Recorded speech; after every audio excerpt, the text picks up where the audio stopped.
Bonjour à tous. Vous croyez être la seule personne à pouvoir dire si vous avez des acouphènes ou pas? Et si oui, comment ils sont?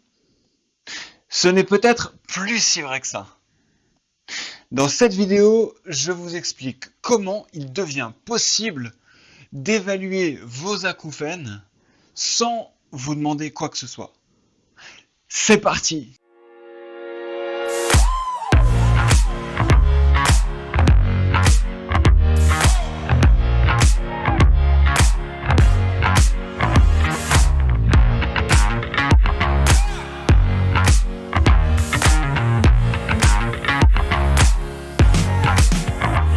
Depuis longtemps, il existe des méthodes permettant d'évaluer vos acouphènes, de les mesurer en vous demandant votre avis, comment vous ressentez les choses, de quelle intensité sont vos acouphènes, de quelle tonalité, en les évaluant aussi par des questionnaires ou bien des échelles visuelles analogiques.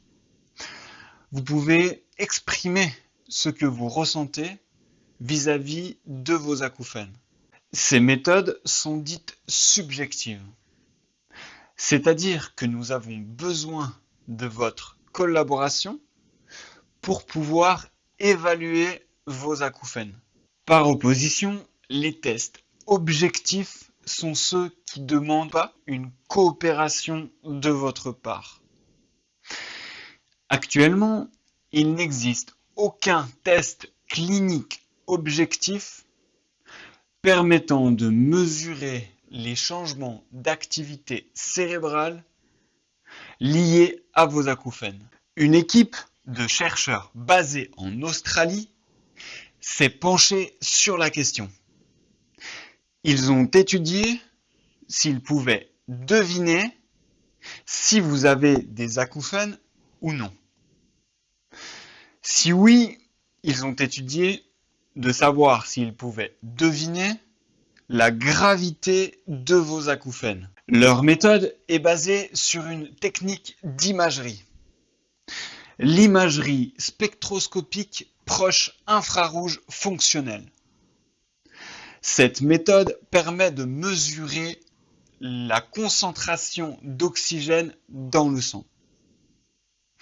Les données ont ensuite été statistiquement analysées, puis ils ont utilisé de l'intelligence artificielle pour arriver aux résultats. Avant de vous présenter les résultats, si cela fonctionnait, ça permettrait d'évaluer l'efficacité de nouveaux traitements sur vos acouphènes. Mais ça pourrait aussi évaluer la progression d'un traitement au fil du temps sur vos acouphènes. Et là, j'ai envie d'ouvrir une petite parenthèse avec vous. Imaginez le professionnel de santé ou bien le robot, tiens, qui viendrait vous voir au milieu de votre traitement pour vous dire « Bonjour madame, depuis que vous avez commencé votre traitement, vous avez une atténuation de 49% sur vos acouphènes. Il ne vous reste plus que 21 jours de traitement pour arriver à 30% et 42 jours pour arriver à 15%. Ce serait génial. Voici maintenant les résultats de cette étude. Dans 8 cas sur 10, l'équipe a réussi à deviner si la personne avait des acouphènes ou pas. Et dans 9 cas sur 10, ils ont réussi à deviner si les acouphènes étaient légers ou sévères. Ce qui laisse envisager de l'espoir envers l'amélioration de cette méthode pour devenir le test clinique objectif standard. Redescendons sur Terre quant à l'interprétation de ces résultats. Cette étude a été faite sur 25 personnes seulement présentant des acouphènes, comparée à 21 personnes qui ne présentaient pas d'acouphènes. ce qui fait 46 personnes au total, ce qui est très peu. De plus, il faut savoir que pour mettre en place, pour créer cette méthode objective, les chercheurs ont dû utiliser des tests subjectifs préalablement récoltés auprès des patients.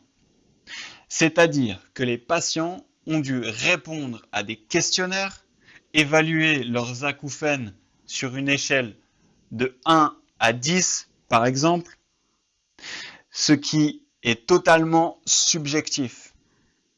Il faut bien comprendre que par nature, les acouphènes présentent une composante subjective qui restera tout le temps subjective. C'est tout pour cette vidéo. Si vous avez des questions, n'hésitez pas à les laisser en commentaire.